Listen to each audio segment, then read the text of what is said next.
ज्ञानतिमिरिनादस्य ज्ञानाञ्जनशलाकया चक्षुरुन्मिलितं येन तस्मै श्रीगुरुवे नमः। श्रीचैतन्यमनोभीष्टं स्थापितं येन भूतले स्वयं रूप कदा मह्यं ददाति स्वपदान्तिकं। वन्देऽहं श्रीगुरो श्रीयुतपदकमलं श्रीगुरुं वैष्णवांश्च श्रीरूपं साग्रजातां सहगना रघुनाथां वितं सजीवं साद्वैतं सावधूतं परिजनसहिता कृष्णचैतन्यदेवं श्रीराधा कृष्णपादान् सहगना ललिता श्रीविशाखान्वितांश नमो विष्णुपादाय कृष्णपृष्ठाय भूतले श्रीमते भक्तिवेदांत स्वामिनिति नामिने नमस्ते सरस्वते देवे गौरवाणी प्रचारिणे निर्विशेषा शून्यवादी पाश्चात्य देशतारिणे वाञ्छाकल्पतरुभ्यश्च कृपा सिन्धुभैव च पतितानां पावनेभ्यो वैष्णवेभ्यो नमो नमः। नमो महावदानाय कृष्णप्रेमप्रदायते कृष्णाय कृष्णचैतन्य नामने गौरीतशे नमः। हे कृष्णा करुणा सिंधु दीनबंधु जगत्पते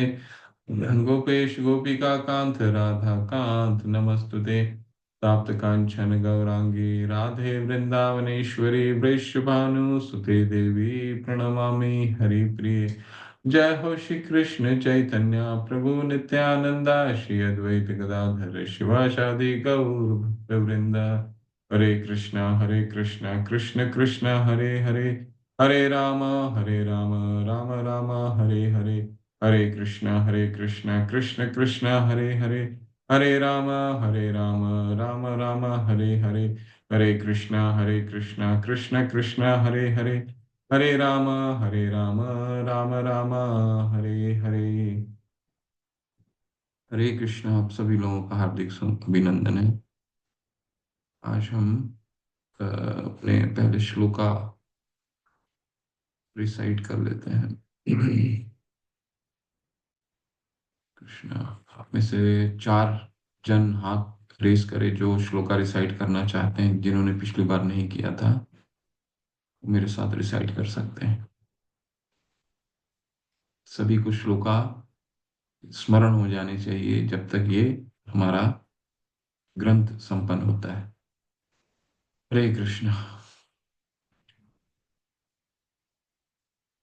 और सिर्फ एक ही रिसाइट करना चाहते हैं और कोई रिसाइट नहीं करना चाहते हैं, 4 हैंड रेस कीजिए। नहीं तो मैं फिर अपने से ही अनम्यूट कर दूंगा।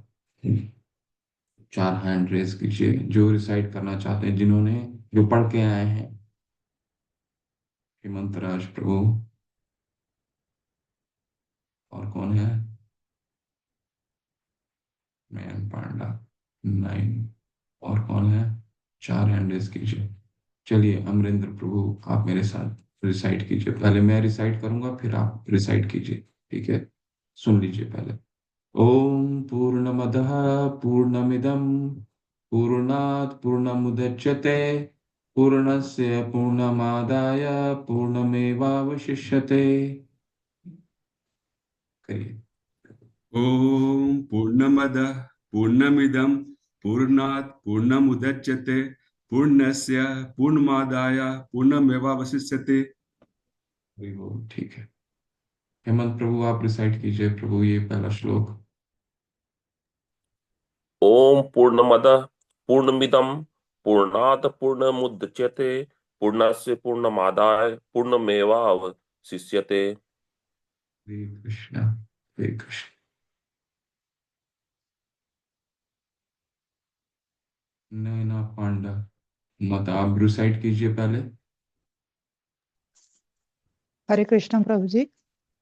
ओम पुण्यमदः पुण्यमिदं पुण्णात् पुण्योदच्यते पुण्यस्य पुण्यमादाय पुण्यमेवावशिष्यते।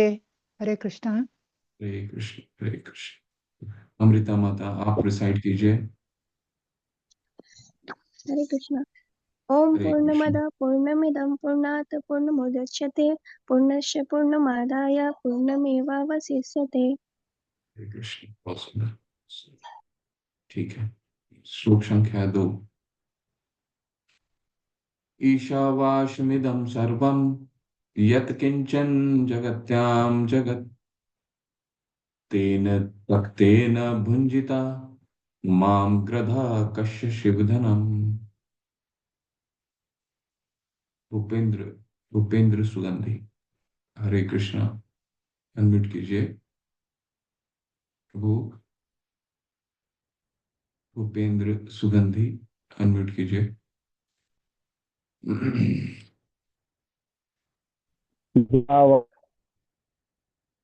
सर्व यश्चिच्च जगत्या जगत् तेन तत्तेन भुञ्जीथा मां पृथ तस्य सुदम्।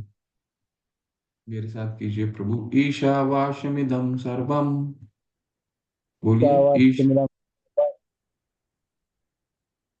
ईशावास्यमिदं सर्वं यत्किंचन यत्किञ्चन जगत्यां जगत्यां जगत् जगत् तेन तक्तेन तेन तत्तेन भुंजिता भुञ्जिता माम ग्रदः मां वृद्धः कश्य शिवधनम। तस्य विधनम्।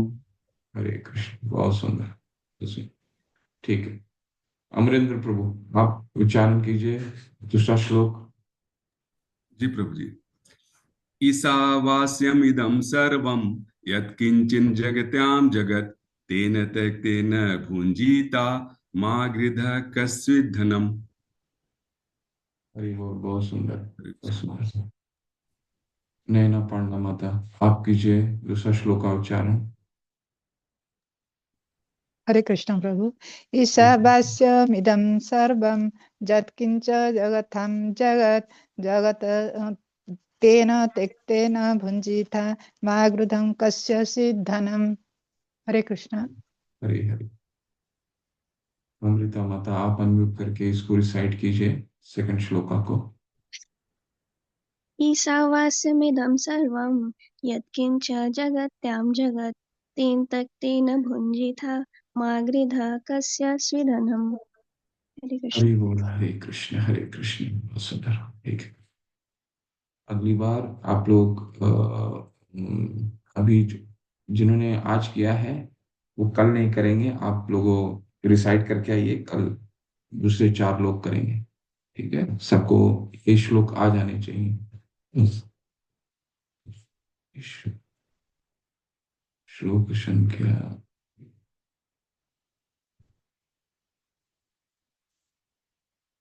श्लोक संख्या 9 है ना।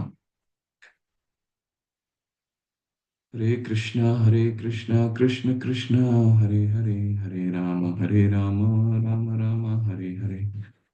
हरे कृष्ण कृष्ण कृष्ण हरे हरे, हरे राम राम राम हरे हरे। श्री श्री राधा गोविंद की जय, शिला प्रभुपाद की जय।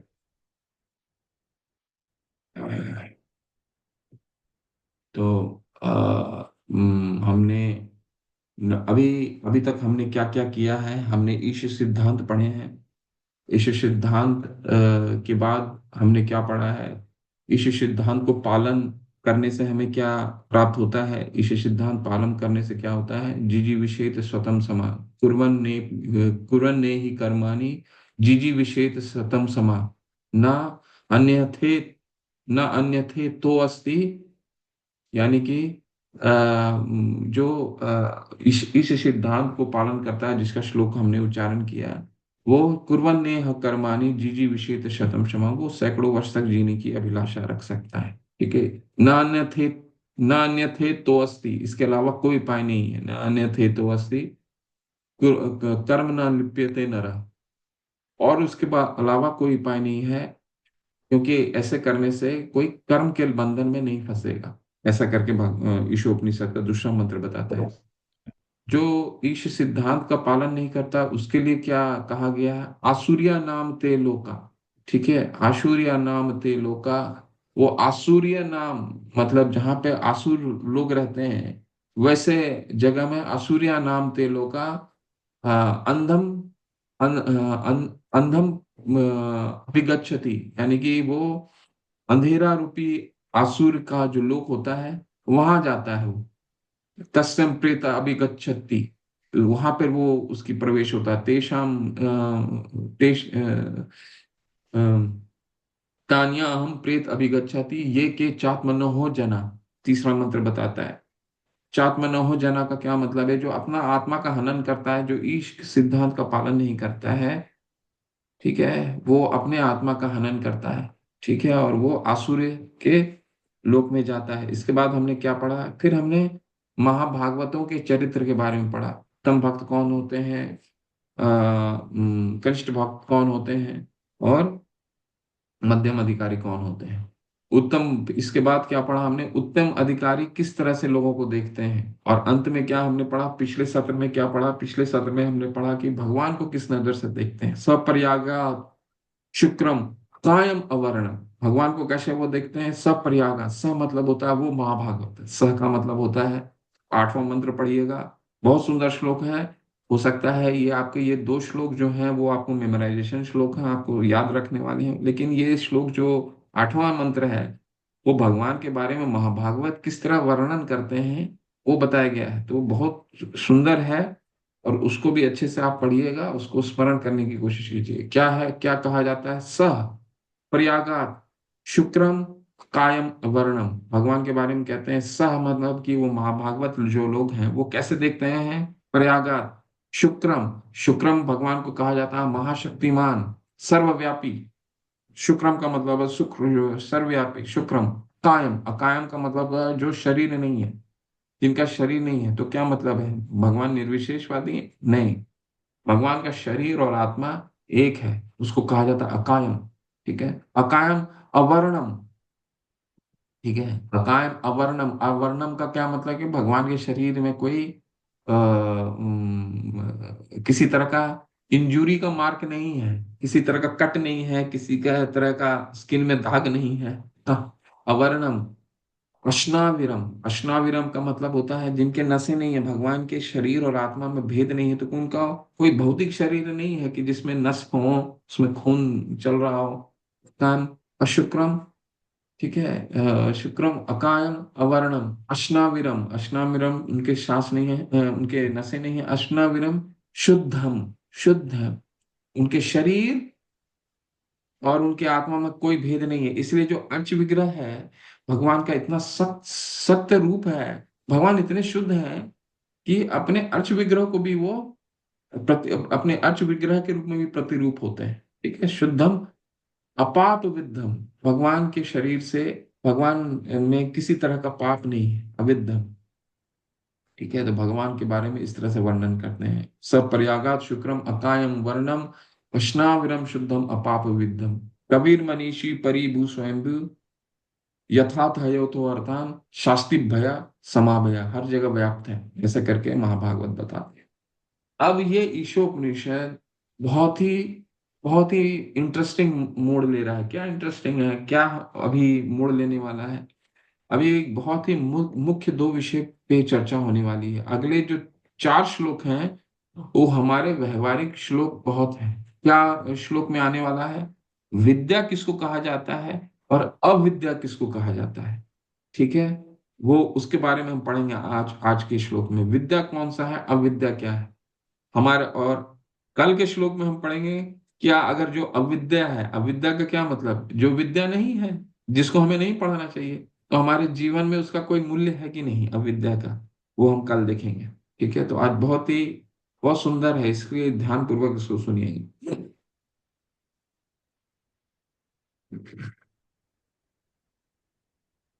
हम क्या क्या पढ़ने वाले हैं 9 से 14 में? पूर्ण और सापेक्ष ज्ञान की दृष्टि से पूजा के संदर्भ में, ठीक है। 9 से 11, 9, 10 और 11, ये ज्ञान यानी कि विद्या किसको कहा जाता है, अविद्या किसको कहा जाता है, दोनों का हमारे जीवन में क्या मूल्य है, अविद्या का रहना जरूरी है या नहीं रहना जरूरी है, ये भी हम पढ़ेंगे। दूसरा 12, 13, 14, इसमें जिस तरह विद्या और अविद्या का कंपैरिजन है 9 से 11 में, उसी तरह 12 से 14 में पूजा के प्रति, पूजा हमें किसकी करनी है, किसकी करनी है और किसकी नहीं करनी है। जिसकी नहीं भी करनी है उसको हमारे में जीवन में किसी तरह का महत्व है या नहीं है, ऐसा करके हम पढ़ेंगे। बहुत अच्छा है ये। तो मंत्र 9 से 11 ने ज्ञान और अविद्या की तुलना की है और प्रत्येक के अनुयायियों के लिए संबंधित गंतव्य है। ठीक है। मंत्र 9 में दो प्रकार के लोगों की चर्चा की गई है जिसका हम आज अध्ययन करने वाले हैं। क्या है? जिन्हें कृष्ण का ज्ञान नहीं है। ठीक है। और दूसरा है वे जो केवल अज्ञानी है। आपको जानकर आश्चर्य हो गया कि अज्ञानी के भी दो स्तर के बारे में चर्चा हो रहा है। अज्ञानी दो तरह के होते हैं। पहला कौन है? जो जिसके बारे में कृष्ण का जिनको कृष्ण का ज्ञान नहीं। ठीक है। ठीक है। वैसे तो भगवान 7वें अध्याय में 4 लोगों के बारे में बताते हैं जो उनकी शरण में नहीं आते हैं, लेकिन इन 4 कौन कौन से हैं वो? किसी को याद है वो श्लोक?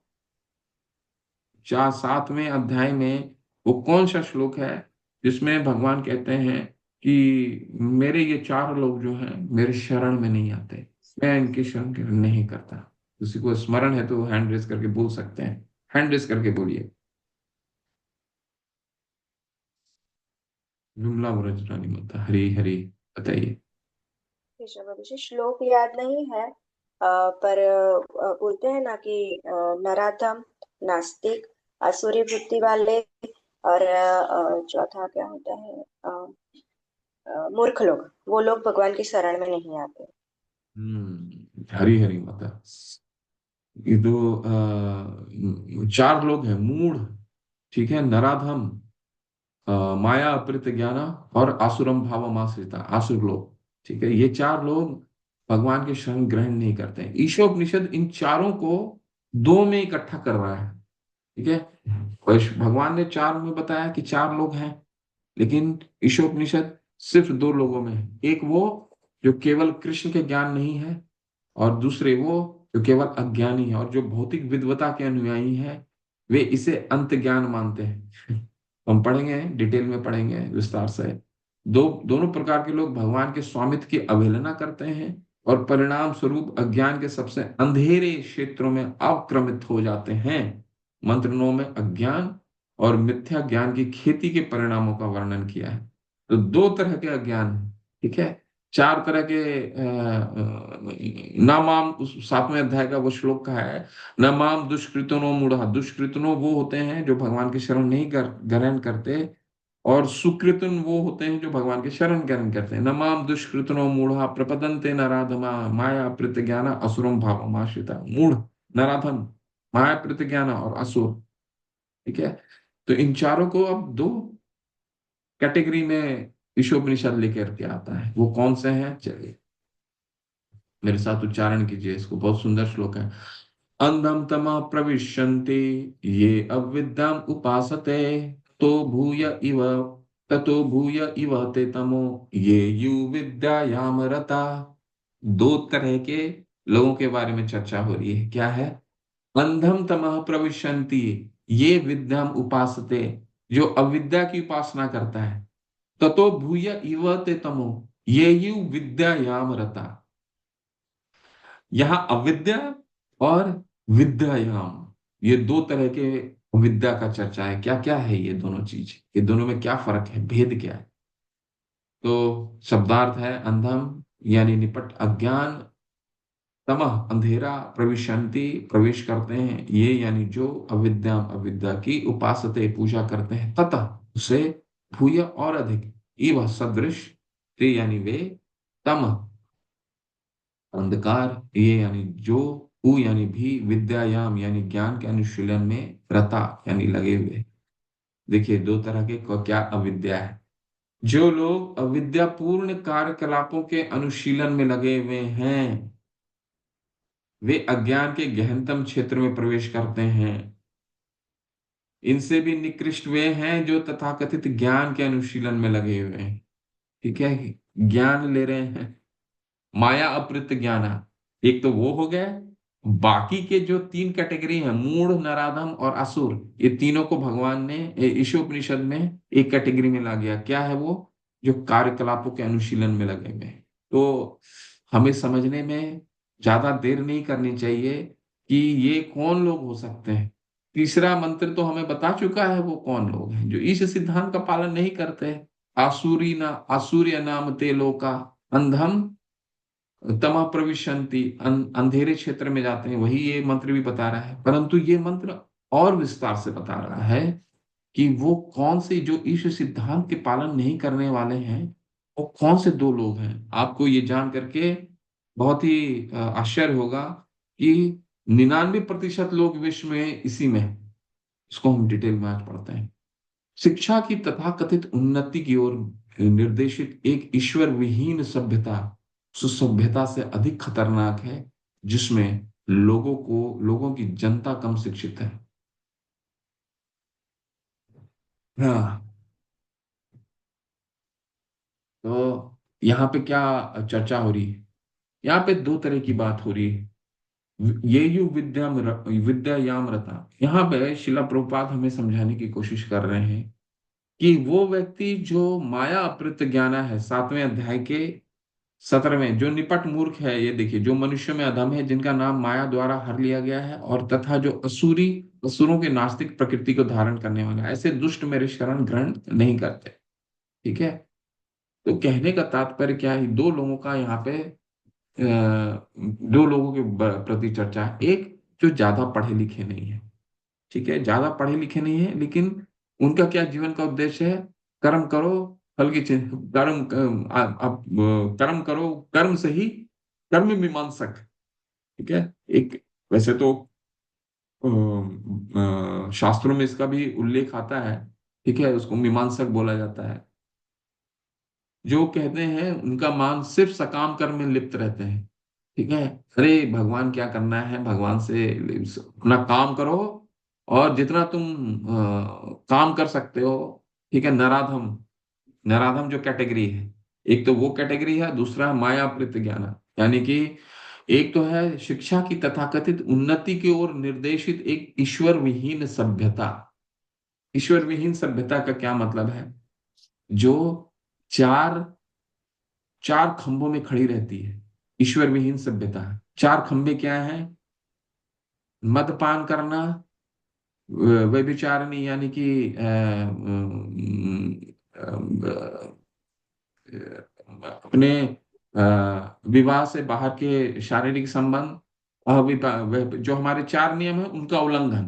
ठीक है, नशापान, ठीक है, करना, और अपना जुआ खेलना, और मांस भक्षण करना। मांस भक्षण, ये जो चार पिलर पे, ये चार खंभों में जो खड़ी रहती है, उसे कहा जाता है ईश्वर विहीन सभ्यता। ये उससे अधिक खतरनाक है जिसमें लोगों को जनता कम शिक्षित है। ठीक है, आज की जब परीक्षित महाराज भेद करने के लिए बोलते हैं कि सुख मुनि को, सुखदेव गोस्वामी को दो प्रश्न करते हैं, और अगर आपने श्रीमद् भागवतम थोड़ा बहुत भी पढ़ा है या सुना है, तो सारा श्रीमद् भागवतम इन दो प्रश्नों के उत्तर में पूरा भागवतम है, 12 के 12 खंड। क्या है पहला प्रश्न है श्रील परीक्षित महाराज का कि एक मरते हुए व्यक्ति का जीवन में क्या उद्देश्य, कर्तव्य होना चाहिए, पहला। ठीक है, हालांकि परीक्षित महाराज के पास सिर्फ 7 दिन शेष बच गए थे, उनको इनको मृत्यु में सिर्फ 7 दिन था, तो उन्होंने ये अपने लिए नहीं पूछा, सबके लिए पूछा, क्योंकि हर एक व्यक्ति मरने वाला है। ठीक है, तो उनका क्या प्रश्न था? मृत्यु को गति प्राप्त करने वाले व्यक्ति का क्या जीवन में उद्देश्य है। दूसरा, हमें कैसे श्रवण और कीर्तन करना चाहिए। ठीक है, किसका श्रवण और कीर्तन करना चाहिए। तो सुखमुनि बताते हैं कि दो चीजों के बारे में बताते हैं। एक गृह मेधी होते हैं और एक गृहस्थ होते हैं। हमने आश्रम पढ़ा है। आश्रम में 4 तरह के आश्रम होता है। कौन कौन सा है? पहला आश्रम होता है ब्रह्मचर्य, दूसरा गृहस्थ, तीसरा वर्णाश्रम, और चौथा संन्यास। जो गृहस्थ होता है उसका क्या उद्देश्य होना चाहिए? एक गृहस्थ होता है और उसके जस्ट विपरीत गृह मेधी होता है। गृह मेदी का क्या बारे में सुखमुनि बताते हैं, उसका जीवन में सिर्फ एक ही उद्देश्य है, निद्रा हीरियते नक्तम यवा ये न सा वया वया दीवाचा अर्थे या राजन तुम्बा भरने न। ये ऐसा श्लोक है जो ईश्वर विहीन सभ्यता को स्थापित करता है, उसके बारे में बताता है। क्या है? निद्रा हिरियते नक्तम, जो ईश्वर विहीन सभ्यता है उन चार चीजों पे खड़ी रहती है। निद्रा हिरियते नक्तम, हिरियते मतलब नाश होता, निद्रा, निद्रा का मतलब सोने में, रविवार मिल गया सो गए, जब भी समय मिला सो गए। निद्रा रात में, रात और दिन, रात और दिन का कैटेगराइज कैसे किया जा सकता है? निद्रा हिरियते नक्तम, रात में एक व्यक्ति क्या करता है, एक मनुष्य क्या करता है, या सोता है, या निद्रा हिरियते नक्तम यवा ये नसा वया वया, या फिर अपने शारीरिक संबंध बनाता है अपनी पत्नी के साथ, चाहे पति के साथ, जो भी है, यवायेन। ठीक है, ये है रात्रि का कार्य। दिन का कार्य क्या है? दीवाचा अर्थे या राजन, दीवा मतलब दिन, दीवाचा अर्थे या राजन कुटुंबा भरने न, और दिन में अर्थ कमाना और अपने कुटुंब का पालन करना। कुटुंब यानी अपने परिवार का पालन करना। परिवार का पालन करने का क्या मतलब हुआ? सुबह से निकलता है घर में, किसी का प्लम्बर का काम है, किसी का बिजली का काम है, किसी घर का बिजली टूट गया, किसी का नल टूट गया, किसी का ये हो गया, किसी का वो हो गया, किसी का पानी नहीं आ रहा, किसी का ये नहीं आ रहा है, किसी का वो नहीं आ रहा, कुटुंबा भरने नवा। तो ईश्वर विहीन सभ्यता इन चार चीजों पे खड़ी है। आज की जो भी शिक्षा प्रणाली देख लीजिए, चाहे चाहे कोई भी व्यक्ति कितना भी उच्च शिक्षा में क्यों नहीं आता हो, आप कल्पना करके देखिए, इन चार चीजों पे घूमता है। ठीक है, आपने आसपास जो भी चीजें आप देखेंगे, इन चीजों पे ही घूमता है। कैसे लोग अच्छे से सो सकें, बड़े घर में सो सकें। आज के तारीख में जब एक कोई किसी चीज का आप टेलीविजन में देखिए, प्रचार देखिए, एडवर्टीजमेंट जो आता है, उस ये चार सभ्यता है। चाहे हमारी शिक्षा प्रणाली को देख लीजिए, क्या चार सभ्यता है? अच्छा सोना, मैथुन जीवन अच्छी होनी चाहिए, तीसरा कितना अर्थ कमाना है, कितना पैसा कमाना है, और चौथा दीवाचार, कुटुंब का कैसे हम पालन कर सकते हैं, कितना लग्जरी ला सकते हैं अपने कुटुंब के लिए, अपने परिवार के लिए। ठीक है, इसको शास्त्र क्या कह रहा है?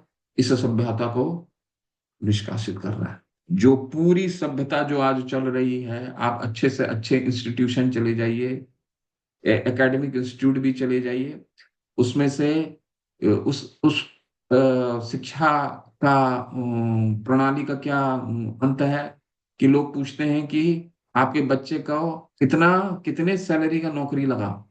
दीवाचा अर्थे या राजन, अर्थे, अर्थ कितना है? ठीक है, हालांकि पैसा का मूल्य है, पर वो जीवन का सारा मूल्य को स्थापित नहीं, सारा मूल्य को पूरा नहीं कर सकता। ठीक है, तो ये चार सभ्यता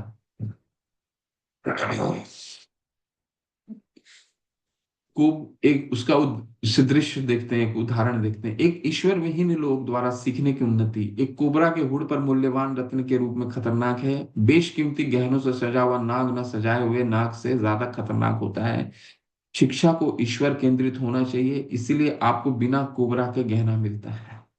चलिए, ये थोड़ा सा शास्त्र अपना किताब खोल लीजिए और किताब से पढ़ते हैं, थोड़े दो तीन पैराग्राफ पढ़ेंगे, फिर हम अगले श्लोक में जाएंगे।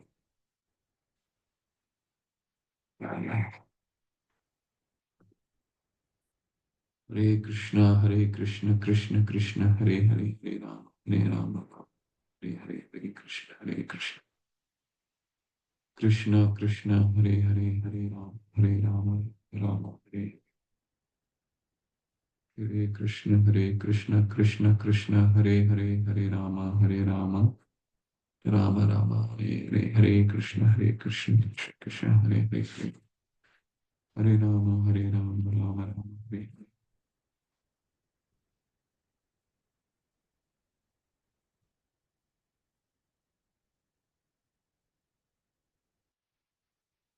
हरे कृष्ण कृष्ण कृष्ण हरे हरे। हरे राम राम राम हरे हरे।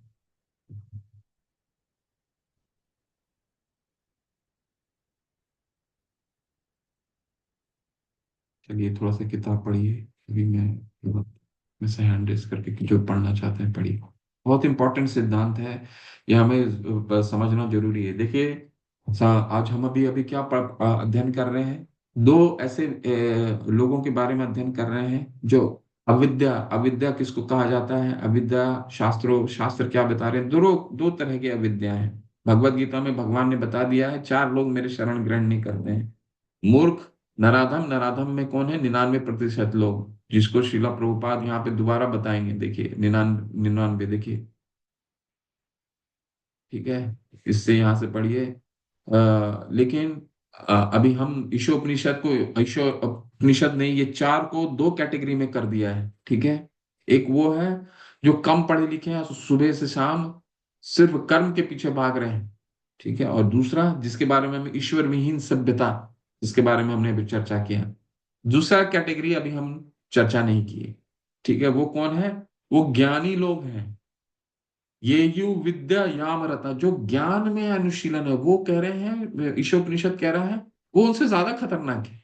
कैसे, वो पढ़ते हैं, ठीक है। मनुष्यों मनुष्यों के, चलिए यहां से पढ़िए, पढ़ना चाहते हैं हेमंत राज प्रभु प्लीज। हरे कृष्ण प्रभु जी। मनुष्यों के विभिन्न वर्ग हैं, कर्मी, ज्ञानी तथा योगी। इनमें से कर्मी वे हैं जो इंद्रिय तृप्ति के कार्यों में व्यस्त रहते हैं। आधुनिक सभ्यता में प्रायः 99.9% लोग उद्योगवाद, आर्थिक विकास, परोपकार, राजनैतिक सक्रियतावाद इत्यादि के नाम पर इंद्रिय तृप्ति के कार्यों में लगे हुए हैं। ये सभी कार्य न्यूनाधिक इंद्रिय तृप्ति पर आधारित है। जिनमें प्रथम मंत्र में वर्णित इस चेतना सम्मिलित नहीं है। भगवत गीता 7.15 के मत में ऐसे लोग जो निपट इंद्रिय तृप्ति में लगे रहते हैं वे मूढ़ या गधे हैं। गधा मूर्खता का प्रतीक है। जो लोग मात्र इंद्रिय तृप्ति की व्यर्थ खोज में लगे रहते हैं वे इस अनुसार अविद्या की पूजा कर रहे हैं। और जो लोग शिक्षा के विकास के नाम पर इस प्रकार की सभ्यता की सहायता कर रहे हैं वे वास्तव में उन लोगों की अपेक्षा अधिक हानि पहुंचा रहे हैं जो निपट इंद्रिय तृप्ति के स्तर पर है। नास्तिक लोगों के द्वारा विद्या की प्रगति उतनी ही खतरनाक है जितनी कि सर्प के फन पर बहुमूल्य मणि होती है। मणि से विभूषित सर्प मणि विहीन सर्प से अधिक घातक होता है। हरि भक्ति शुद्धोदय 3.11.12 में ईश्वर विहीन लोगों द्वारा शिक्षा की उन्नति की तुलना सबके श्रृंगार से की गई है। भारत में अनेक अन्य देशों के ही समान कुछ लोग शोक संतप्त संबंधियों को प्रसन्न करने के लिए सबको सजाकर सब यात्रा निकालने की प्रथा का अनुकरण करते हैं। इसी प्रकार आधुनिक सभ्यता के कार्यकलाप भौतिक अस्तित्व द्वारा निरंतर दिए जाने वाले दुखों को ढकने के लिए पैबंद लगाने के समान है। ऐसे सभी कार्य इंद्रिय तृप्ति को लक्ष्य बनाकर किए जाते हैं। लेकिन इंद्रियों के ऊपर मन है और मन के ऊपर बुद्धि है और बुद्धि के ऊपर आत्मा है। इस तरह असली शिक्षा का उद्देश्य आत्म साक्षात्कार अर्थात आत्मा के आध्यात्मिक गुणों की अनुभूति करना होना चाहिए। कोई भी शिक्षा जो ऐसी अनुभूति को प्राप्त नहीं करवा पाती अविद्या मानी जानी चाहिए। ऐसी अविद्या के पल्लवन का अर्थ अज्ञान के गहन गर्त में जाना है। हरे कृष्ण आगे हरे प्रभु जी। कृष्ण। आगे पढ़ेंगे, प्रभु इसको पहले समझते हैं। तो इसके बारे में हमने चर्चा किया।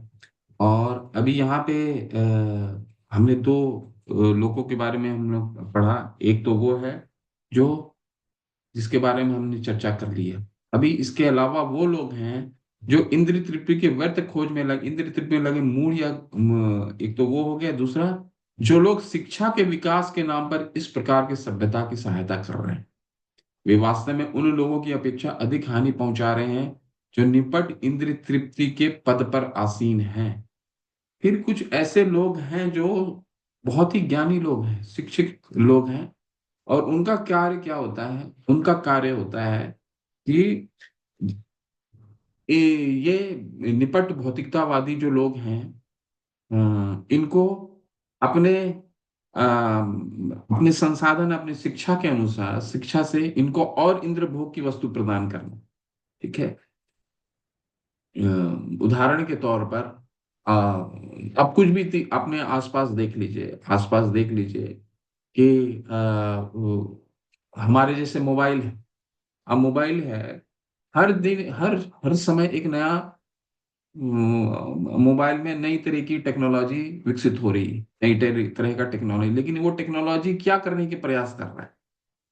वो टेक्नोलॉजी हमारा ध्यान, जितने भी मोबाइल के निर्माता हैं वो ये चाहते हैं कि जितना भी एक व्यक्ति के हाथ में मोबाइल हो और वो जितना वो मोबाइल देख सके, अपने सारे कार्य को छोड़कर जितना मोबाइल पे अपना समय गुजार सके, उसके लिए वो उतना ही अच्छा है। ठीक है। तो ये एक मोबाइल निर्माता के मन में रहता है। हालांकि इसको बनाने वाले बहुत ही विज्ञानी लोग होते हैं, ज्ञानी लोग होते हैं, लेकिन उन्होंने क्या किया, वो शास्त्र कह रहा है वो उनसे भी खतरनाक हैं जो निपट भौतिकतावादी हैं, जो सिर्फ सकाम कर्म में लगे हुए। ठीक है। और उदाहरण के तौर पर यहाँ पे क्या कहा गया है कि ईश्वरवीन की शिक्षा उन्नति तुलना शव के श्रृंगार से की गई है। शव के श्रृंगार का क्या मतलब है? हरि भक्ति सुधोदय का ये बहुत ही प्रचलित श्लोक है। मुझे स्मरण नहीं आ रहा है, पर भक्ति भगवत भक्ति हीनस्य जाति शास्त्र जप तप, ये श्लोका है। भगवत भक्ति हीनस्य, भगवान के भक्ति के हीन यानी कि भक्ति के बिना, भगवत भक्ति हीनस्य जाति शास्त्र जप तप। कोई उच्च जाति में जन्म हुआ हो, कोई बहुत जाति शास्त्र, बहुत शास्त्र का ज्ञानी हो, तपह कोई बहुत तपस्वी हो, जाति शास्त्र जपह तपह। ठीक है। अप्राणस्य देहस्य मंदनम लोकरंजन। अप्राणस्य देहस्य का क्या मतलब है? वो उस देह को सजाने के बराबर है, अप्राण जिसमें प्राण नहीं है। अप्राणस्य देहस्य मंदनम, मंदनम मतलब सजाना, मंदनम लोकरंजनम। हम एक ऐसे शरीर को सजाने का प्रयास कर रहे हैं नए सभ्यता से, जो आज नहीं तो कल मृत्यु होने वाला है। अप्राणस्य देहस्य मंदनम लोकरंजनम। ठीक है। अपने आसपास आप देख लीजिए, इस शरीर को सुंदर बनाने के लिए क्या क्या विकल्प लेकर के नहीं आ रही है नई नई सभ्यता, नई संस्कृति, नया सोच। ठीक है। वो क्या है? वो उसी समान है जैसे एक मृत शरीर को, एक डेड बॉडी को सजाने के बराबर है। वो सभ्यता को ईश्वर विहीन सभ्यता कहा जाता है, ईश्वर विहीन शिक्षा कहा जाता है। ठीक है।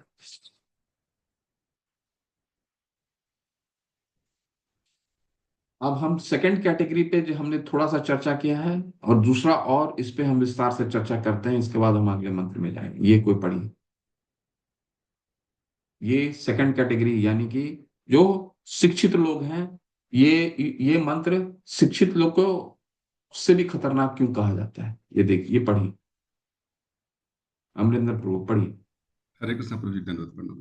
धन्यवाद प्रभु, हरे कृष्ण। जैसा कि मंत्र एक में कहा जा चुका है, हमें यह जानना चाहिए कि श्री भगवान हर वस्तु के स्वामी हैं और हमें जीवन की आवश्यकताओं के लिए प्राप्त नियत अंश से तुष्ट होना चाहिए। समस्त वैदिक साहित्य का उद्देश्य भुलक्कड़ जीव में इस ईश्वर चेतना को जागृत करना है, और यही लक्ष्य विविध प्रकार से संसार के विभिन्न शास्त्रों में मूर्ख मानव के समझने के लिए प्रस्तुत किया जाता है। इन सारे धर्मों का अंतिम लक्ष्य है मनुष्य को भगवत धाम वापस ले जाना। किंतु वेदवाद्र लोग वेदों के तात्पर्य को, जो कि भुलक्कड़ जीव के भगवान से विस्मृत संबंध को पुनः जागृत करना है, न समझकर यह मानकर चलते हैं कि ऐसे गौण विषय वेदों के अंतिम लक्ष्य हैं, यथा इंद्रियों की तृप्ति के लिए स्वर्गिक आनंद की प्राप्ति। यही काम भावना सर्वोत्तम भौतिक बंधन का कारण बनती है। ऐसे लोग वैदिक साहित्य की गलत व्याख्या करके अन्य लोगों को भ्रांत करते हैं। कभी कभी वे पुराणों की भी भर्त्सना करते हैं, जबकि सामान्य लोगों के लिए ये पुराण प्रामाणिक वैदिक व्याख्याएं हैं। वेदवादरत लोग वेदों की अपनी व्याख्या करते हैं और आचार्यों के प्रमाण की उपेक्षा करते हैं। वे अपने ही बीच में से किसी कपटी व्यक्ति को ऊपर उठाकर उसे वैदिक ज्ञान का अग्रणी बताकर प्रचार करते हैं। ऐसे लोगों की भर्त्सना इस मंत्र में विद्यायाम रतः जैसे उपयुक्त संस्कृत से शब्द के द्वारा विशेष तौर पर की गई है। विद्यायाम का अर्थ है वेदाध्ययन, क्योंकि वेद ही ज्ञान के मूल हैं, तथा रता का अर्थ है लगे हुए। इस प्रकार विद्यायाम रता का अर्थ हुआ वेदों के अध्ययन में हुई तथाकथित विद्यार्थियों की भर्त्सना की गई है, क्योंकि वे आचार्यों की आज्ञा का उल्लंघन करने के कारण वेदों के वास्तविक प्रयोजन को नहीं जानते। ऐसे वेदवादरत वेदों के प्रत्येक शब्द का ऐसा अर्थ ढूंढते हैं जो उनके प्रयोजन के अनुकूल हो। वे यह नहीं जानते कि वैदिक साहित्य असामान्य पुस्तकों का संग्रह है, जिन्हें परंपरा की श्रृंखला द्वारा ही समझा जा सकता है। हरे कृष्ण। तो वे तो सुनिए, जी प्रभु जी। यहाँ पे अब दूसरे कैटेगरी के बारे में बताते हैं। कौन है जो उससे भी निपट, जो भौतिकतावाद लोग हैं उससे भी खतरनाक कौन है? वेदवादरत। वेदवादरत का क्या मतलब होता है? वो लोग जो अपने अपने अनुसार वेदों की व्याख्या करते हैं, अपनी सहूलियत के अनुसार। वेद की व्याख्या कैसे की जाती है? भगवान ने चौथे अध्याय में बोला है कि परंपरा विधि से वेद का व्याख्या होना चाहिए, ना कुछ उसमें एडिशन, ना कुछ उसमें जोड़ना, ना कुछ ना उसमें घटाना। शिला प्रभुपाद ने अपना सारा जीवन बोला कि मैंने कुछ नहीं किया, मेरा जीवन का एक ही उपलब्धि है कि जो मैंने सुना अपने गुरु से वही मैंने बोला, अपने तरीके से मैंने कुछ भी ऐड नहीं किया। एवं परंपरा प्राप्त इमम राज ऋषियों विदु। ठीक है, तो ऐसा चौथे अध्याय में बताते हैं। शिला प्रभुपाद जब यूरोप में एक पादरी से चर्चा कर रहे थे, तो पादरी ने अपना बाइबल के बारे में बताया। बाइबल में पादरी ने, शिला प्रभुपाद ने उनसे पूछा कि ये आप लोग मांस भक्षण क्यों करते हैं? आपके बाइबल में तो लिखा है कि मारना नहीं है। तो पादरी ने कहा, नहीं नहीं, हमारे बाइबल में लिखा है यू शुड नॉट किल। तो यानी कि आपको और पशुओं को नहीं मारना है, मनुष्यों को नहीं मारना। पशु को आप मार सकते हैं, ठीक है, पशु को आप मार के खा सकते हैं, पर मनुष्यों को नहीं मारना। शिला प्रभुपाद ने कहा, कहाँ लिखा है कि पशु को नहीं मारना है और मनुष्यों को नहीं मारना, पशु को मारना? कहाँ लिखा है? भगवान ने कहा है, जीसस क्राइस्ट ने कहा कि नहीं मारना है। नहीं मारने का मतलब है कि किसी को भी नहीं मारना है। अपने जीवा की तुष्टि के लिए आपने अपने अनुसार आपने शास्त्र का नियम निकाल दिया कि मनुष्य को नहीं मारना है और पशुओं को मारना है, ताकि हमारा जीवन तुष्ट हो सके, हमारा जीवा तुष्ट हो सके। ठीक है, तो हम ये क्या हो गया? वेदवादरत इसको कहा जाता है, अपने नियम अनुसार, अपने अनुसार। ठीक है, लॉस एंजलिस में एक बार भाषण देते हुए वो कह रहे हैं कि अमेरिका में एक ऐसा अस्पताल बनाया जाता है, अस्पताल का कैटेगरी है जहां केवल और केवल उन पादरियों की देखभाल की जाती है जो शराब के नशे में अपना शरीर खराब करते हैं। ठीक है, उन पादरियों के, सिर्फ वो पादरियों का अस्पताल है जहां पादरियों की देखभाल किया जाता है जो अपने शराब से उनकी शरीर खराब हो जाती है। तो ऐसा विचार आचरण करना क्या मतलब हो गया? ये बहुत ही ये उनसे भी खतरनाक है जो, क्योंकि ये भगवान का प्रचार करते हैं ना। देखिए श्रीला प्रभु भगवान ने भगवत गीता के 18वें अध्याय में क्या कहा है? यह इदम परमम गुह्यम मद भक्ते अभिधास्यति भक्ति मयि प्राम कृत्वा मयि एवशति असंशयम।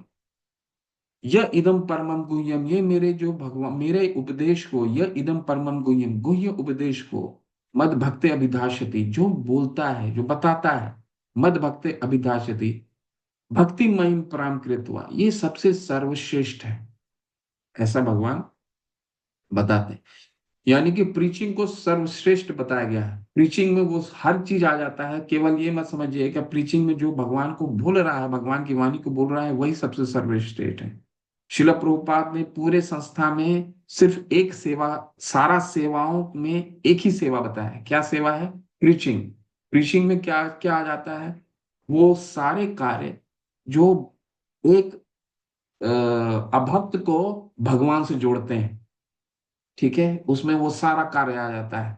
यानी कि मंदिर को आकर्षण बनाना, मंदिर को मार्जिन कर करके, जो जो भक्त मंदिर को मार्जिन करता है, मंदिर को साफ करता है, तभी तो भक्त आएंगे। मंदिर अगर गंदा रहेगा तो भक्त आएंगे कैसे? क्योंकि आप देखते होंगे ऐसे कई जगह हैं, बाहर में ही मंदिर बना दिया जाता है जहाँ पे सेवा नहीं होती है, मंदिर की सफाई नहीं होती, तो वहां भक्तगण, वो मंदिर खाली रहती। तो मंदिर को सफाई करना, ठीक है, भगवान को सजाना, भगवान सजेंगे, अच्छा सुंदर है तो लोग आकर्षित होंगे भगवान की अर्च विग्रहों को देख करके, तो वो आएंगे मंदिर में। अच्छा प्रसाद बनाना, ताकि वो मंदिर में आएंगे, प्रसाद का ग्रहण करेंगे। अगर कोई भक्त नहीं भी है, भगवान का उच्चिष्ट खा करके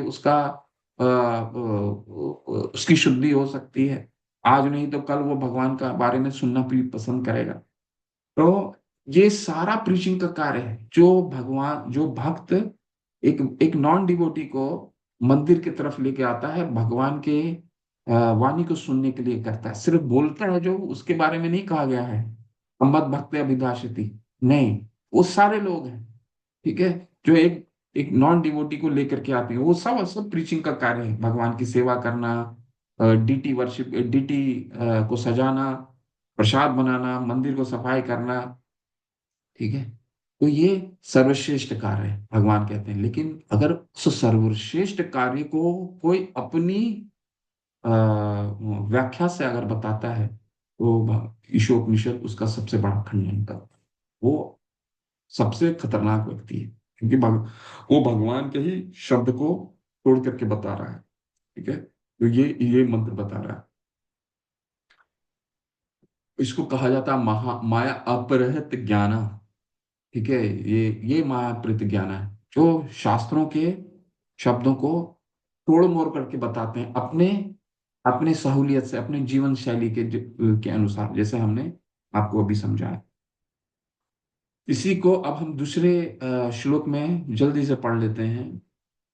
तो आपके मन में ये प्रश्न होगा कि क्या फिर जो हम पढ़ाई कर रहे हैं, आपने आपने तो प्रभु जी सारा कुछ जो भी हम आसपास पढ़ रहे हैं, देख रहे हैं, इससे तो ये सिद्ध होता है, तो ये सारा का सारा बेकार हो गया, इसका तो कोई हमारे जीवन में शास्त्र तो इसका खंडन कर दिया। तो इसके बारे में हम कल पढ़ेंगे कि इसकी क्या जरूरत है, क्या, और अगर है तो क्यों है और कैसे है।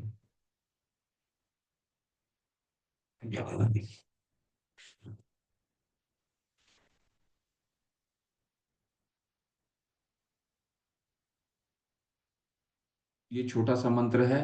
ये मंत्र में 10वां जो मंत्र है, ये जो हमने 9वां पढ़ा है मंत्र, उसी के बारे में विस्तार है, थोड़ा सा है, इसको पढ़ लेते हैं।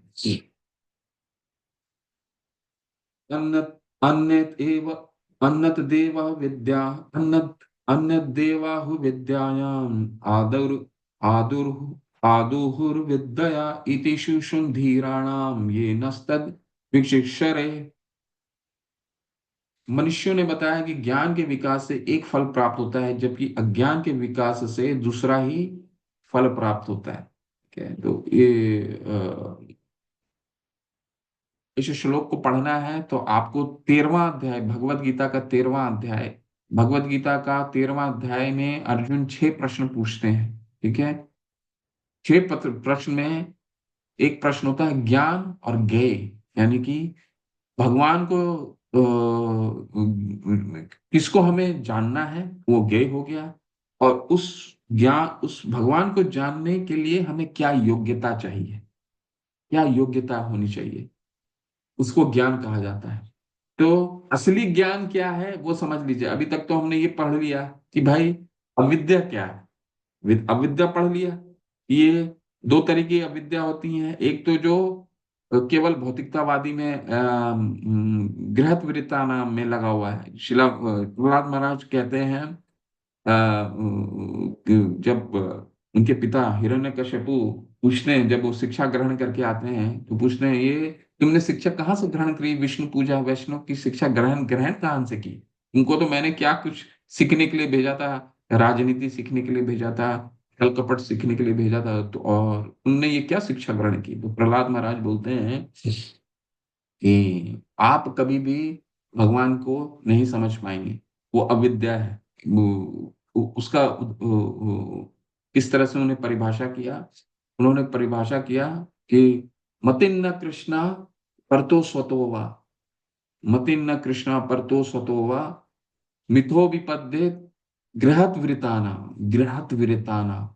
गृहत्वृतानाम बहुत सुंदर शब्द है, मैं बताऊंगा उसका मतलब। गृहत्वृतानाम अंधार गोभिद विष्टान्त मिश्रम पुनस् पुनश्च चर्वित चर्वनाना। यानी कि ये गृहत्वृता नाम का कौन है? जो सुख अपने आसपास ही ढूंढने का प्रयास कर रहा है, अपने एडजस्टमेंट से। ठीक है, आज इससे खुशी नहीं प्राप्त हुई तो ये चीज ले लेंगे तो खुश प्राप्त हो जाएगा। आज यहाँ पे रह रहे हैं तो इससे बड़ा घर ले लेंगे तो खुशी प्राप्त हो गई। तो वो गृहत्वृता नाम उसको कहा जाता है। ठीक है, वो क्यों, उसको क्या कहा जाता है? पुनस् पुनश्चर्वित चर्वना नाम। वो अपना ही चबाया हुआ को खाने की प्रयास कर रहा है। जो चीज वो फेंक चुका है, जिससे उसको दुखी हुई है, दुख हुआ है, उसी चीज को वो दोबारा चबाने की कोशिश कर रहा है। इसीलिए ऐसे व्यक्ति कभी भी भगवान को प्राप्त नहीं हो सकते। इसको अविद्या कहा गया है। दूसरा माया, जो माया प्रत ज्ञान, यानी कि वो सबसे भी खतरनाक है, जो शास्त्रों को पढ़ता है, जिसको ज्ञान भी है और शास्त्रों का गलत व्याख्या करता है, अपना अपने अनुसार व्याख्या करता है। तो विद्या क्या है? अगर ये अविद्या है तो विद्या क्या है? तो ये है विद्या। अमानित्यम अधिभित्तम अहिंसा शांति आर्जवम आचार्योपासनम शौचम स्थैर्यम आत्म विनिग्रह इंद्रियार्थेषु वैराग्यम अहंकार एव च जन्म मृत्यु जरा व्याधु दुख दोषानुदर्शनम आसक्तिर अनिभिषागमन पुत्र पुत्र द्वार गृहादेशु नित्यं च समाचित्तम आत्मविश्व निष्ठा पीतिषु मयि चानन्य योगेन भक्त्या भक्तिर अव्यभिचारिणे विवक्त देश विवक्त देश सेवित्वम मर्ति जनर संसदि अध्यात्म ज्ञानम नित्यत्वम तत्व ज्ञानार्थ दर्शनम एतत् ज्ञानम इति प्रोक्तम अज्ञानम एतम एतत् ज्ञानम इति प्रोक्तम ज्ञानम यदो अन्यथा। ये है 26 गुण के बारे में बताया गया है। ये है ज्ञान। देखिए क्या है ज्ञान। विनम्रता, दंभहीनता, अहिंसा, सहिष्णुता, सरलता, प्रामाणिक गुरु के पास जाना। सबसे प्रमुख हाँ, आप लोगों को कितना लोगों को मालूम है गुरु वंदना जब हम करते हैं, गुरु पूजा करते हैं, आप लोगों को कितने लोगों को मालूम है गुरु पूजा स्मरण? या फिर आप लोग गाते हैं? क्या आप लोग जानते हैं? कितने लोगों को मालूम है विमला माता? और किसी को नहीं मालूम है गुरु पूजा? कोई कभी देख के भी नहीं किया है कि किन्होंने, किसी ने भी? हरे कृष्ण जी माता। गुरु जी, जल्दी हम सुबह जी होता जी है ना, गुरु पूजा सुबह होता है सर में। जी प्रभु। श्रीमन पंडित दास प्रभु, हरि हरि। जी बोलिए प्रभु।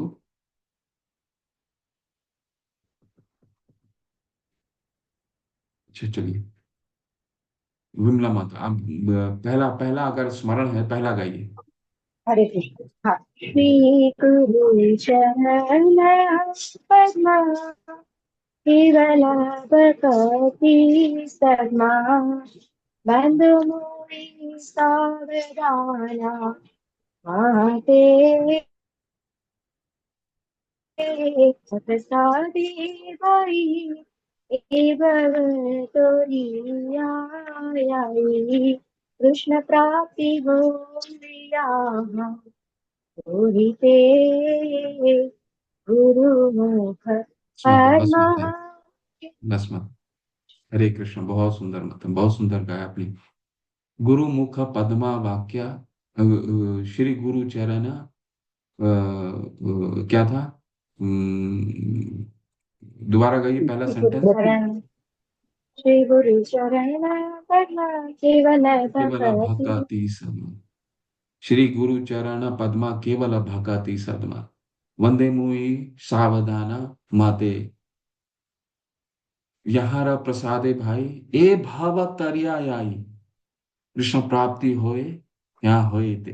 यानी कि गुरु हमारे लिए जीवन में क्या देते हैं, इसलिए हर को ये गुरु वंदना करना चाहिए और मतलब समझना चाहिए। श्री गुरु परम पद्मा केवल भक्ति, केवल आपके चरण में ही मुझे भक्ति की प्राप्ति हो सकती है। नरोत्तम दास ठाकुर बता रहे हैं, सिर्फ गुरु के चरण पकड़ के ही हम, श्री गुरु चरण पद्म केवल भक्ति सदम, वंदे मुई सावधाना मते, इसलिए मैं सावधानी पूर्वक आपका शरण ग्रहण करता हूँ। क्यों? वो क्यों ऐसा है? क्यों शरण करने से वो क्या करेंगे? यहाँ प्रसादे भाई, ये भव तरियाई, भव का मतलब है ये मटेरियल वर्ल्ड, ये भौतिक जगत। भव तरिया, तरिया का मतलब इसको तरना, यानी कि उसको पार करना। आप ही, आपका चरण मैं पकड़ता हूँ, आपका चरण का शरण लेता हूँ। क्यों? क्योंकि आप ही ऐसे हैं जो मुझे भवतरिया, या ये भौतिक जगत से मुझे तार तार देंगे, मुझे पार करा देंगे। इसको पार करने के बाद ही तो मुझे प्रसाद मिलेगा। यहाँ प्रसादे भाई ये भवतरिया, कृष्ण प्राप्ति होए यहाँ होए ते, यानी कि तभी तो कृष्ण की प्राप्ति हो पाएगी।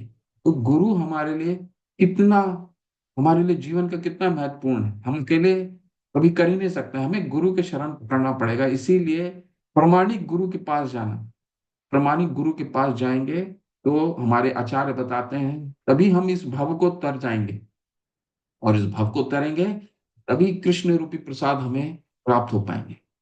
पवित्रता, स्थिरता, आत्म संयम, इंद्र तृप्ति के विषयों को परित्याग, अहंकार का अभाव, जन्म मृत्यु वृद्धावस्था तथा रोग के दोषों की अनुभूति, ये समझना कि जीवन का ये चार बीमारी किसी से नहीं छूता है, सबसे बड़ा ज्ञान।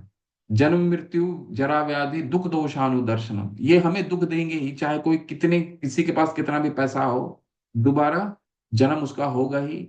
ठीक है, अगर वो गृहत्वृता नाम हो गया, प्रहलाद महाराज कहते हैं गृहत्वृता नाम कौन? सिर्फ ये गृह में ही ग्रस्त होकर एक गृह में भी है जो इसी में ही खुशी ढूंढना का प्रयास करता है, तो अगला अगला अलग अलग माताओं का गर्भ प्राप्त होगा उनको हर जीवन में। मृत्यु आनी तय है। कोई भी साइंटिफिक रिसर्च ये सिद्ध कर सकता है कि वो कोई भी चिकित्सक या कोई भी साइंटिफिक ये कह सकते हैं कि मैं कभी भी नहीं मरूंगा। मृत्यु सबसे बड़ी सच्चाई है, इसको जानना ही ज्ञान है। वृद्धावस्था, कोई ये कह सकता है कि कोई वृद्ध नहीं होगा, ठीक है, तथा रोग, या किसी के शरीर में रोग नहीं होंगे, कोई ये कह सकता है, ये सबसे बड़ा ज्ञान है। इसकी अनुभूति सबसे बड़ी ज्ञान है। वैराग्य, संतान, स्त्री, घर तथा अन्य वस्तुओं की ममता से मुक्ति। अच्छी तरह इसके बहुत लोग बोलते हैं, अरे परिवार से आप मुक्ति की बात कर रहे हैं तो फिर हमारा प्रेम किससे होना चाहिए? गृहत्वरता नाम, इसको अच्छे से पढ़िए। हमें आपके घर में जितने भी परिवारगण हैं, प्रेम होना है, हमारा कर्तव्य रूपी प्रेम होना चाहिए, कर्तव्य से हमें बंधे होने चाहिए।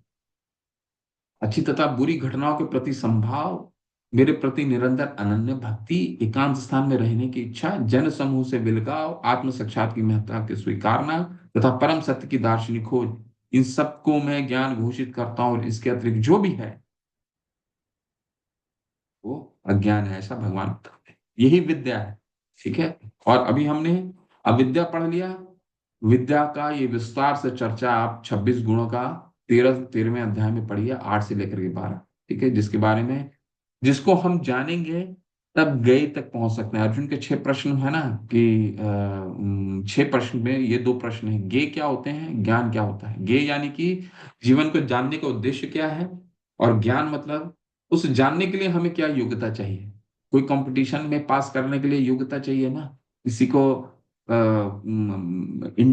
इंटरमीडिएट या मैट्रिक में इतना परसेंटेज नंबर आना चाहिए, तभी तो वो ये परीक्षा दे सकता है। ऐसा होता है ना कंपटीशन में। ठीक वैसे ही तरह भगवान को जानने के लिए कोई भी जान सकता है क्या? नहीं, उसके लिए भगवान खुद बताएं, स्वयं बताएं कि क्या ज्ञान चाहिए। तो ये 26 गुण वो होने चाहिए, वो पहुंच सकते हैं। ठीक है, तो इसको विस्तार से आप पढ़ सकते हैं। 26 गुण है।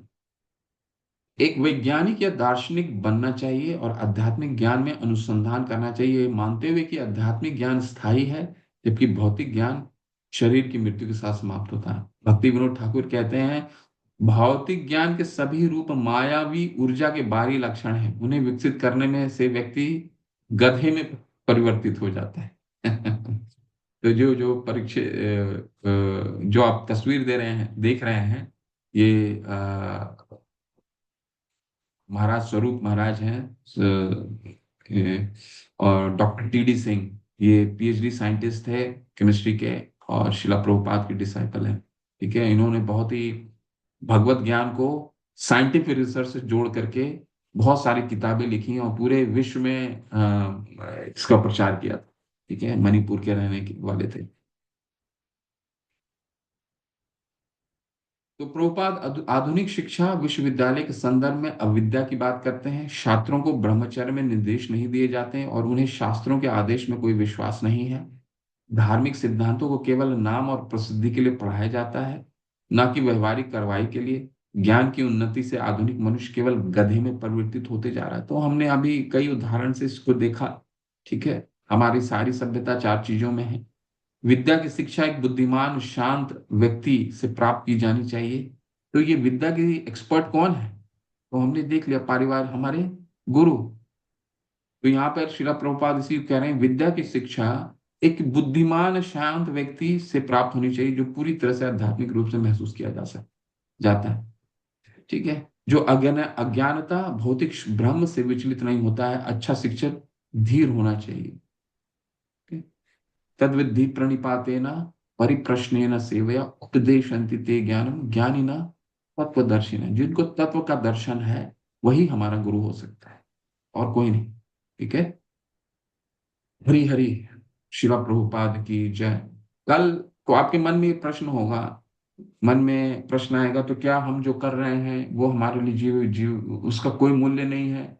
हम इतना शिक्षा ग्रहण कर रहे हैं, कोई डॉक्टर बनता है, कोई इंजीनियर बनता है सारा जीवन, कोई वकील बनता है, कोई व्यापारी अच्छा व्यापारी बनता है, तो इसका जीवन में हमारा मूल्य नहीं है क्या? उसका सिर्फ हमें शास्त्र पढ़ करके हमारा पेट का भरण कैसे होगा?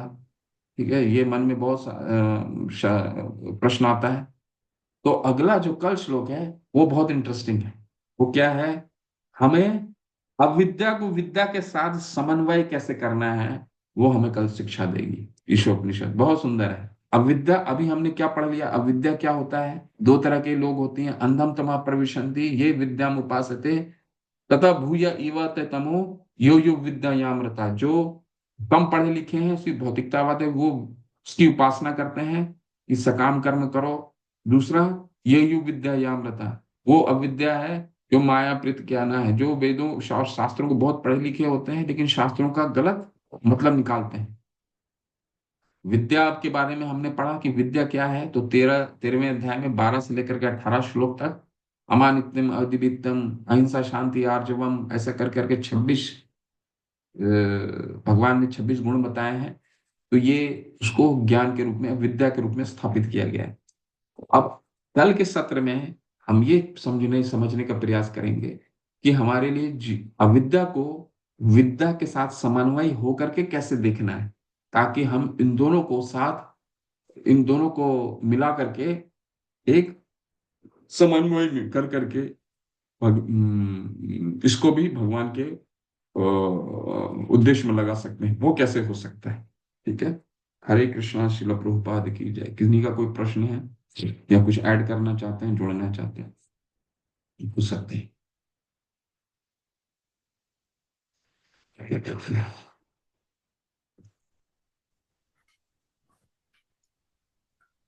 कृष्ण प्रभु जी। प्रभु जी, गुरु वंदना में ही तो आता है, प्रेमा भक्ति जहाँ हुई है अविद्या विनाश से जाते। तो अविद्या का विनाश तो गुरु की कृपा से अपने आप हो जाएगा।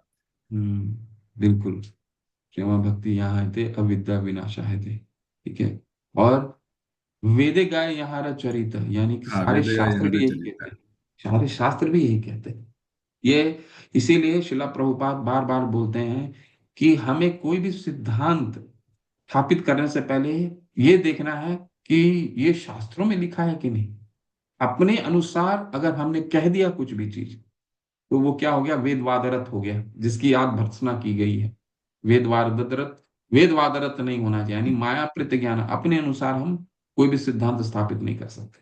जो हमें भगवान ने दिया है, जो गुरु परंपरा से चला आ रहा है, उसको ही हमें बताना है। ठीक है। तो हमें कोई बहुत बड़ा काम नहीं कर रहे हैं, कोई भगवान का प्रीचिंग कर रहा है, कोई बहुत बड़ा काम नहीं कर रहा है। क्यों नहीं कर रहा है? क्योंकि हमारे आचार्यगण ने बहुत बड़ा काम कर चुके हैं, हमें बस वही दोहराना है, उन्होंने जी जो बोला है। ठीक है। जी प्रभु जी। जी हरी हरी। अभय कुमार सक्सेना, हरी हरी। अनम्यूट करके पूछिए प्रभु। हरे कृष्णा प्रभु जी। हरे कृष्ण। प्रभु जी, मैं ये पूछना चाह रहा था कि मैंने 6 नंबर श्लोक से क्लास लेना शुरू किया है, तो मैं जो अपने नोट्स लिखता जा रहा हूँ वो 6 नंबर से ही शुरू कर दूं, या फिर पहले मेरे को फर्स्ट पे रिवाइंड आना पड़ेगा तभी लिख सकता हूँ मैं? नहीं नहीं, आप 6 से लिखिए जब से कर रहे हैं। जी जी। हरे कृष्णा जब प्रभु ये जी। जब ये खत्म हो जाएगा, जब ये समाप्त हो जाएगा, तो जी दोबारा से भक्ति रसामृत सिंधु होगा, इसके बाद उपदेशामृत होगा, फिर ईशोपनिषद होगा। 1 से 6 दोबारा आएगा प्रभु, जी साइकिल में आएगा। जी। जी हरे ठीक कृष्णा है। प्रभु। हरे कृष्ण। प्रभु जी, क्वेश्चन आंसर का अभी तक कुछ नहीं हुआ क्या, क्विज का? क्वेश्चन आंसर का हुआ शायद। वसुधा दयावती आपको बताएंगी, बताइए। हरे कृष्णा प्रभु जी। क्विज जो है ना मोटा मोटी रेडी हो चुका है, बस उसका जो ना लिंक अभी फॉर्म नहीं हुआ है। लिंक फॉर्मेशन होते ही आप लोग को भेज दिया जाएगा। मेरा कल ही माता जी से बात हुआ था आप लोग के लेवल 3 के क्विज के लेकर, तो उन्होंने बोला कि क्विज पूरी तरह रेडी हो चुका है, बस लिंक फॉर्मेशन मैंगलोर की तरफ से अभी नहीं हुआ है। तो वो हो सकता है कि 2-3 दिन के अंदर ही लिंक फॉर्मेशन हो जाए। माता जी भी पूरा फॉलो अप ले रही हैं, तो जल्द ही आप लोग को मिल जाएगा क्विज। मुझे पता है कि बहुत लेट हो जा रहा है, मैं भी हर बार मैं भी पता करती तो पता चलता कि कल मिल जाएगा, परसों मिल जाएगा, लेकिन आज कल फिर मैंने बात किया तो उन्होंने यही कहा है कि लिंक फॉर्मेशन होते ही आप लोग को तुरंत दे दिया जाएगा। हरे कृष्णा। लेकिन माता जी, इसे क्विज कंप्लीट करने में भी तो बहुत समय लगेगा, तब तक हम लोग को लेवल 3 में ही रहना होगा ना? देखते हैं प्रभु जी, अगर टाइम से मिल जाता है तो फिर जो है आप लोग को क्विज करना पड़ेगा। क्विज तो जल्दी हो जाएगा क्योंकि एमसीक्यू है, और अगर कुछ किसी कारणवश अगर टाइम से नहीं आया तो फिर मैं माता जी से बात करूंगी। आप लोग का नाम मैंने लिख के रखा है, जो जो रेगुलरली क्लास अटेंड करते हैं, तो उनको फिर मैं देखती हूँ माता जी से बात करके कैसे कर रहे हैं। आप लोग रुकेंगे नहीं प्रभु जी, ये तो है, लेकिन कोशिश रहेगा कि क्विज टाइम से मिल जाए ताकि आप लोग कर ले। और अगर नहीं हो पाता है किसी कारणवश, तो फिर उसका भी उपाय होगा प्रभु जी। हेमंत प्रभु जी, मैं हूं ना माता जी, एमसीक्यू। उस लिस्ट में मैं हूं ना, जी रेगुलर जी वाले जी में। प्रभु दो जी, चार आप क्लास हैं छूट गया लिस्ट मेरा। में। ठीक है माता जी, प्रभु, धन्यवाद। हेमंत हेमंत प्रभु, एमसीक्यू है। एमसीक्यू बहुत जल्दी जल्दी हो जाते हैं। बस आपको ध्यान पूर्वक पढ़ने है कि अगर अध्याय अच्छे से आपने पढ़ लिया है, तो आप एक दिन में बहुत सारे प्रश्न कर सकते हैं। ठीक है। और सरल प्रश्न है, कोई कठिन प्रश्न नहीं। ठीक से पढ़े रहिएगा। तो एमसीक्यू अगर करना है, 2 दिन 3 दिन में हो जाएगा, 2 दिन में ही हो जाएगा सारा ग्रंथ। टोटल कितना कितना प्रश्न था प्रभु जी? प्रश्न मुझे स्मरण नहीं है, परंतु हो जाएगा प्रभु, बहुत ज्यादा कोई कठिन नहीं है। हर अध्याय में प्रभु जी 20 प्रश्न होंगे हर अध्याय से, जी जी जी। वो बहुत जल्दी कंप्लीट हो जाएंगे। 10 मिनट का समय लगता है, उसमें जी कुछ जी ज्यादा प्रभु, समय नहीं। मैं फॉलो अप ले रही, आज फिर से मैं फॉलो अप ले लूंगी माता जी से। जल्द से जल्द मैं चाहूंगी कि मिल जाए आप लोग को, आपके कोर्स कंप्लीट होने से पहले क्विज आप लोग को मिल जाए ताकि आप लोग कर ले।